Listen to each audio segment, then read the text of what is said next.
Hi, I'm Jessica Lahr, and this is a look at your January weekend ahead in the Finger Lakes. After a week of cold, blustery winter weather, the wind will subside for the weekend and we'll see a little sun, but daytime highs will still remain below the freezing mark. Friday will be partly sunny with a high in the upper 20s, with overnight lows dipping into the mid-teens. Saturday and Sunday will be mostly cloudy with highs in the upper 20s both days and overnight lows in the upper teens. And early indications show a slight warm-up to start the work week. For the complete forecast and live radar, visit our Weather Center online at fingerlakes1.com or on the free Finger Lakes One Android or iPhone app.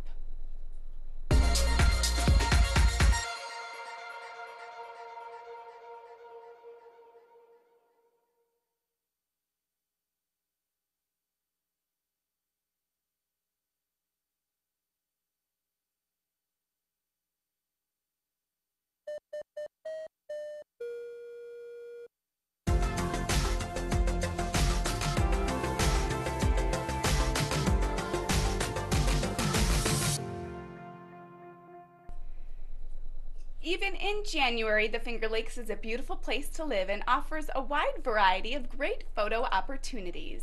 Here are our top 5 local photos of the week as selected by our staff here at fingerlakes1.com. Kicking us off at number 5, Robert Stopper captured this unique photo of a 100-year-old lock gate being removed from the Erie Canal lock in Newark this week. The gate seen in this photo weighs an impressive 65,000 pounds. At number 4, Diane Durr shares this scene along Lake Ontario in Wayne County on Saturday when the light came on at the outer lighthouse at Sodus Bay. Coming in at number 3, Chris Trine was spotted by this fox in Sodus Point on Sunday morning as she rested beneath the Sodus Bay Yacht Club docks on Irwin Street. At the second spot, Rachel Burkholder visited the lower waterfalls by the camping area at Robert H. Treman State Park Saturday. The water was flowing nicely with just a bit of ice starting to form. And our photo of the week comes from Mike Sargent, who captured this blue jay standing at attention on Thursday morning in his Farmington backyard, making for a very patriotic shot. Great photos, everyone, and thanks for sharing. Also this week, Lori Dirks shared a collection of photos of short-eared owls in Ontario County.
You can check out all these photos and many more and learn how to share your own local photos with our users here at fingerlakes1.com by visiting our local photos page on our homepage or app. Maybe you'll find your photo in next week's top 5.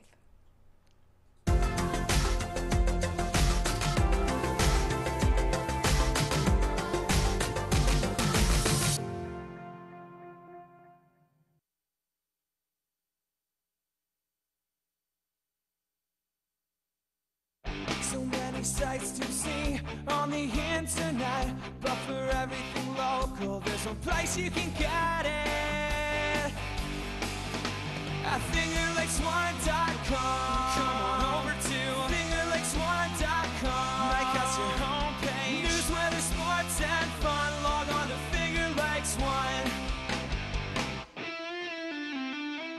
Local news from over 40 sources, custom local weather, over 10 hours of live broadcasts and podcasts every week on your computer, tablet, television, or smartphone.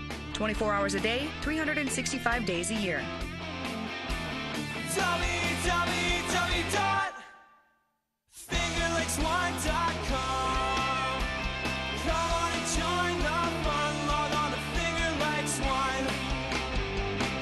www.fingerlakes1.com.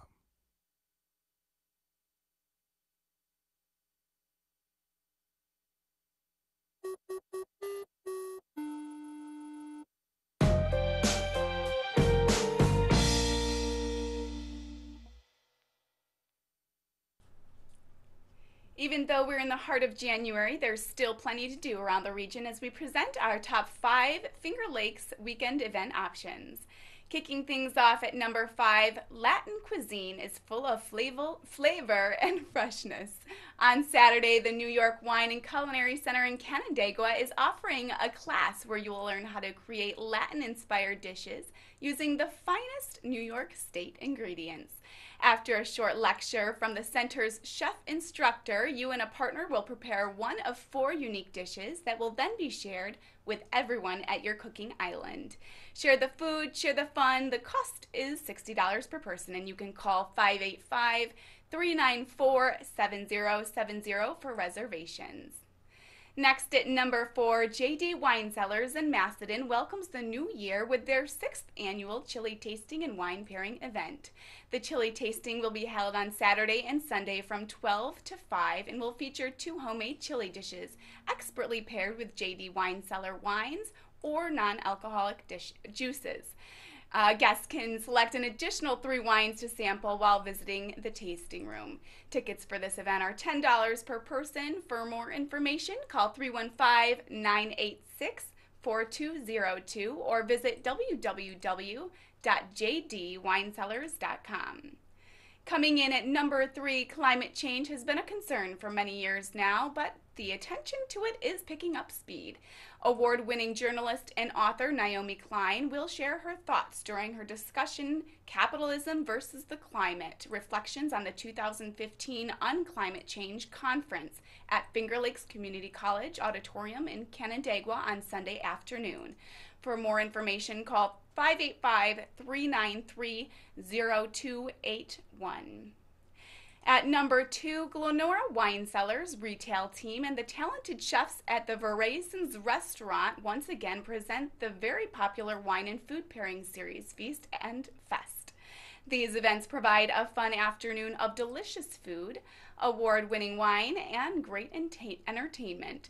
Event times are from 1 to 4 at Voraisons restaurant in Dundee. This Sunday, the John Cole Blues Band is set to play as you enjoy creamy broccoli soup with blue cheese, alpine white blueberry stuffed French toast, eggs en cocotte, hickory smoked cheese and ham, house-made chicken sausage with mashed potatoes, and blueberry crisp with homemade ice cream, all paired with delicious Glonora wines. The price for this event is $35 per person, and reservations are required and can be made by calling 1-800-243-5513. And this week's top event recommendation, get up close to live owls during an indoor presentation by Critter Chris at the Montezuma Audubon Center in Savannah this Saturday from 3 until 5. You'll find out what adaptations these birds have that allow them to survive during the winter season and be successful hunters of the night. Then join the staff to search for snowy owls and the endangered short-eared owls in the grasslands around Montezuma. It will be a real hoot. Prices are $6 per child, $8 per adult, and $25 per family. So don't let the winter blues get you down. Head out and enjoy everything the Finger Lakes has to offer this weekend.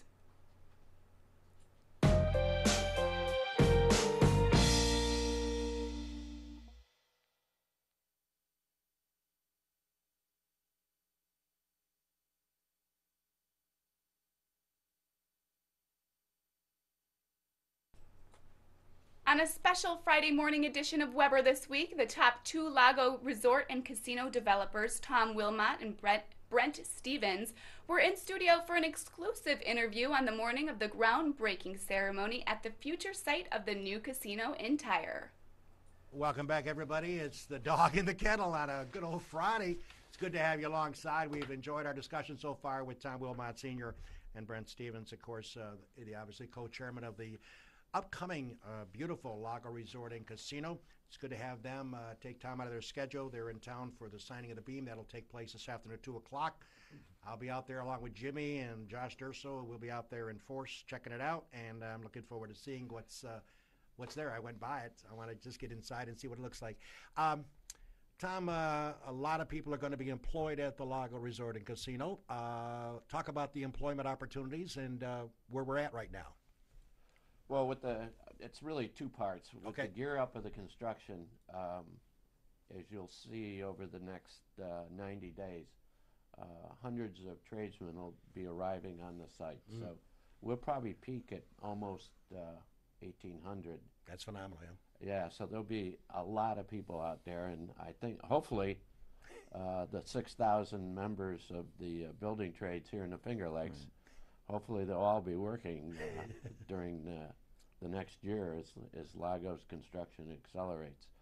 When it comes to the operations, I think Brent is much more qualified to talk about that. So interestingly enough, there will be about 1,800 jobs created at Lago. And these will be jobs that we had a question earlier today. What kind of jobs will these be? They will be up and down the entire rank, as you would expect. Service jobs largely, but there are executive suite jobs. There are any of a host of from hotel to casino to dealer to accounting to finance and so on and so forth as a result of this $440 million capital investment that we're making at Lago. So it'll be a very diverse employment. So if people haven't applied yet, they can still put in an application. Oh, absolutely, absolutely. For consideration. Right. And we've already had 3,000 inquiries for jobs. Wow. So, I mean, what a great statement. We are very excited to get on with the interview process.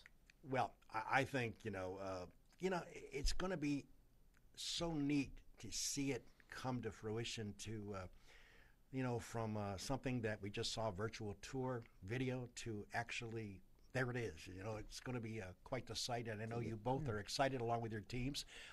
It was an idea, I think, Dog, that when the community first heard about it, it was hard to even believe that, a facility of this size and scope could exist in northern Seneca County. And so now just to see it coming together, and it's happening, and early mid 2017 the doors are going to open and it's going to be available to our residents, and people are going to be working there. And you talk about 1,800 jobs at the casino. How many more jobs will be created? Think about that. Because, think about the multiplier effect of all of that. It's very exciting, and it's something that from our perspective, and we appreciate when you drive by a facility and you look at it. And today it's a construction zone. A few months ago it was less than that, and our experience has been that with the ideas that we've all talked about and the creation, the development, that it does become reality, and it does become something that hopefully we're all very, very proud of. We anticipate great things at Lago. I got to admit, I think I talked to Tom briefly about this. I was mentioning to other people about the Lago when you made your presentation at the Gaming Commission way back when, and I can't remember when that was, but it was quite a long time ago. It was in September of 14. There you go, because I remember watching the video that was streaming live, and everybody did a great job with their presentations, and then they said, well, we're going to do some background checks. We'll get back to you. And every month went by, and I'm thinking, wow, I think the FBI could check us all out in 12 minutes. I mean, it was amazing the time it took for, and eventually they did say they were going to issue licenses in December, but it seemed like it took forever. And I guess, was there a reason for that, Brent? Why the delays? It just seemed like it was going on forever before a decision was made. Well, I'd like to make a couple of comments about that. First of all, any process where you're responding to an RFA in this case, which is what we did, and then we presented, it's not controllable by us. Right. We are the fortunate recipient of a privilege frankly. We have a privilege to operate our business. And so those that regulate us and those that do, as you mentioned, the background, they go through a very deliberate process. And it's one that isn't predictable. And it's one that we, candidly, we like. We think it is great for the industry. We think it's great for the business. And so can it be longer than you think? Sure. Yeah. Is it okay? Absolutely. Is it thorough? You betcha. And that's great. And that's terrific for the industry. It's terrific for customers, frankly. As who is it that's actually running this place? Was there concern when you said you were one of the 5, or actually started with 3, that was going to win the license, from then until the time you got the license, was there ever concern that you were not going to have it, or was it more just like going through the process until eventually we get it? Was there concern? Well, before the site location committee recommended Lago be one of the 3 recipients, which was a terrific day for all of us. Oh, sure. Think about what they had to do. They had to go through 16 or 17 other applicants. Right. That is a mammoth amount of work to do. Right. I mean, just imagine the amount of paper and ideas that you sift through to figure out which are the winners and which are not. After that, there was never a question of whether we were concerned whether we were ultimately going to receive the license. But the Gaming Commission does have a large obligation to the community to create the right regulations, to create the right operating infrastructure so that they all are comfortable that any of the operators are complying. And in terms of the evolution within this state, it made sense. It made a lot of sense for the time frame to take as long as it did. Was it comfortable every single moment? Well, take 5 people, you get 5 different answers. We were fine with it. Sure. We were just very, very happy with the ultimate result that in December of last year to be finally awarded, and now here we are.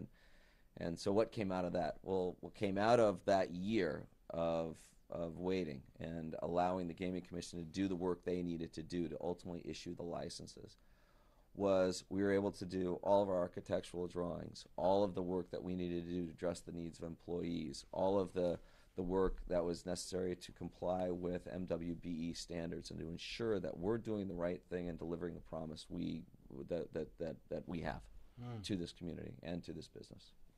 Were you surprised with the 3 licenses being issued, you obviously getting one of them for our county, were you surprised that they decided to take another look at Tioga, the southern tier, relative to potentially getting them involved in this? Was that a surprise to you, both? Well, maybe Tom can comment, but I will say that for us, and I think I could speak for Lago in general, we're focused on Lago. Right. Yeah. And that's it. That really is we wish Tioga well. We wish the other 2 winners well and also. So now, since your expertise, Brent, is in the gaming side of it, when you see what's going to develop in New York State with potentially 4 new casinos coming on board, does the saturation aspect ever concern you relative to the gaming side of it, or do we have enough people and enough people coming around to participate in all of them to make it a good success? That is a great question. So a few comments on that, Doug. You asked a question of whether saturation should concern us. That is a question that is a great question for any business, not just this business. When we go into and look at, and we look at many different opportunities to develop from the ground up resort properties. And the reasons we will accept versus the reasons that we will decline on a certain opportunity have to do with many, many factors, including what's the market opportunity. For Lago, and for where we are with this project and this market, it is tremendously underserved.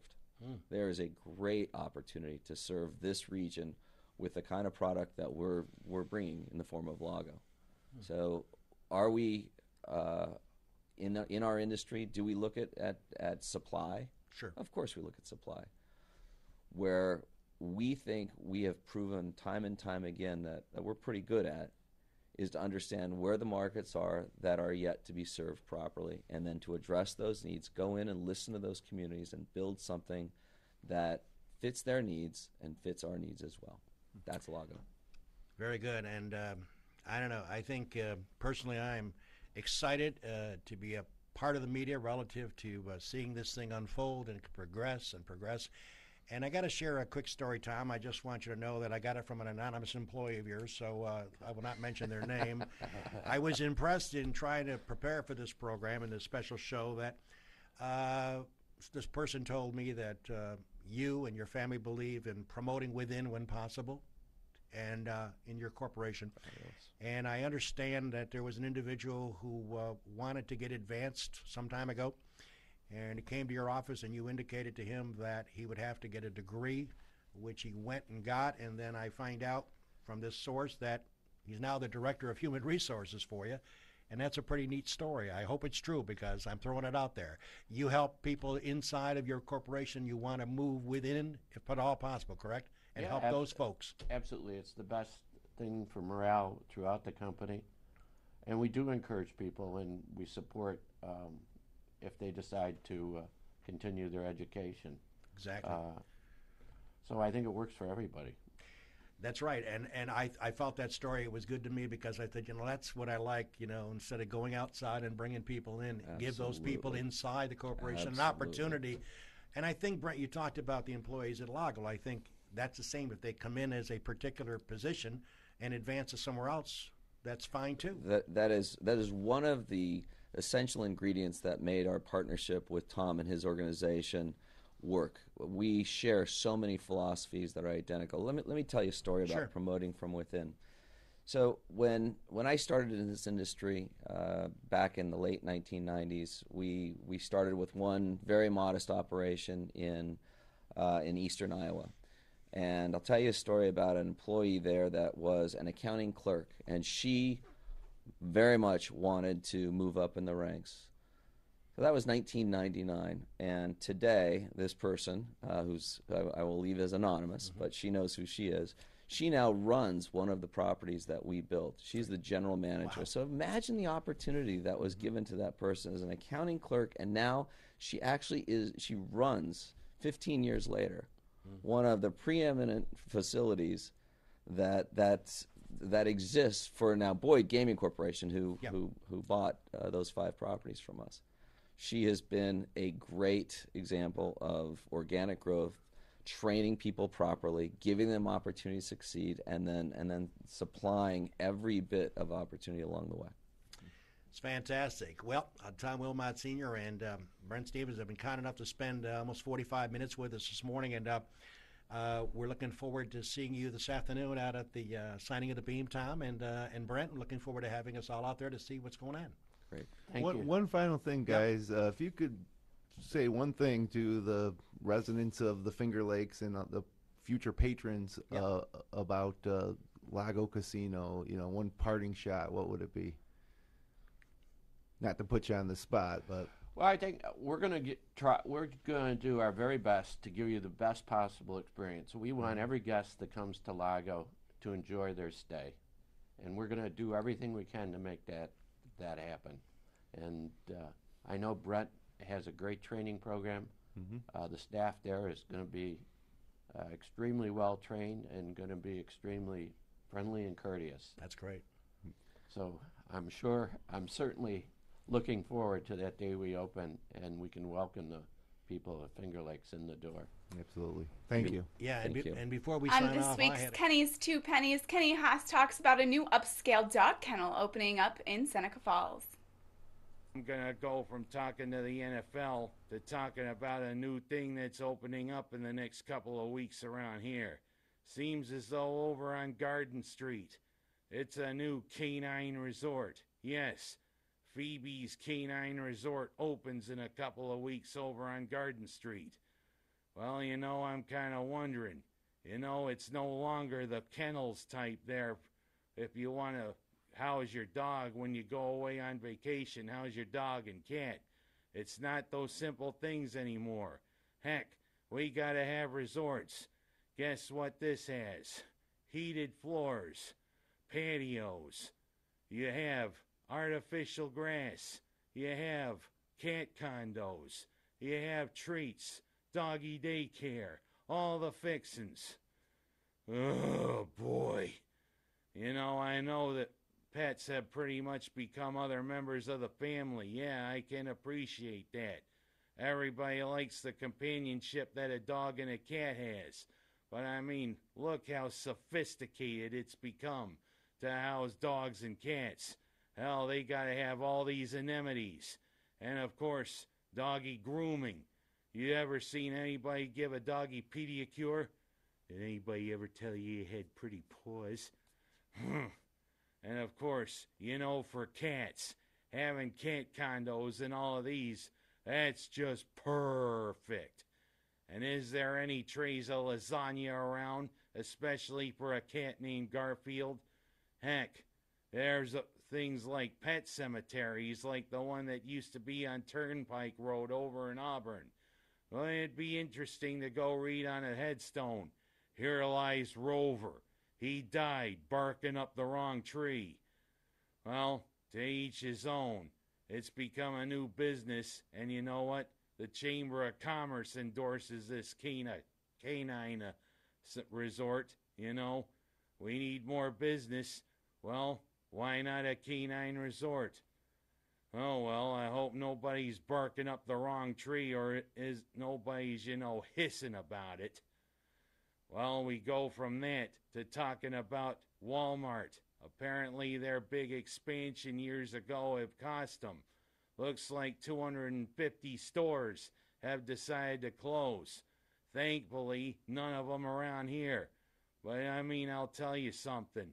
You want to talk about how the state of human society is? Walmarts are just like state fairs.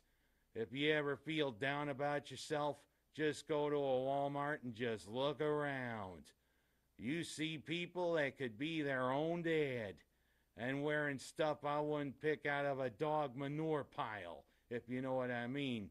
You see the state of society when you look in Walmart. You get to see how some of the lowest common denominator of humanity is. Of course, good people also go to Walmart too. Heck, I'm a regular customer at Walmart. They're very convenient and they've usually got what I need. Plus their pharmacy's pretty good too. But you know, it's going to be fewer places for the lowest common denominator of people to go to. And that's what you get when you expand too much. Of course, I think part of it has to do with the digital age too. But heck, we're going to have less Walmarts to do people watching, if you know what I mean. Be sure to check back at FingerLakes1.com for the latest weather forecast and local news throughout the weekend. I'm Jessica Lahr, hoping you all have a fantastic weekend here in the Finger Lakes.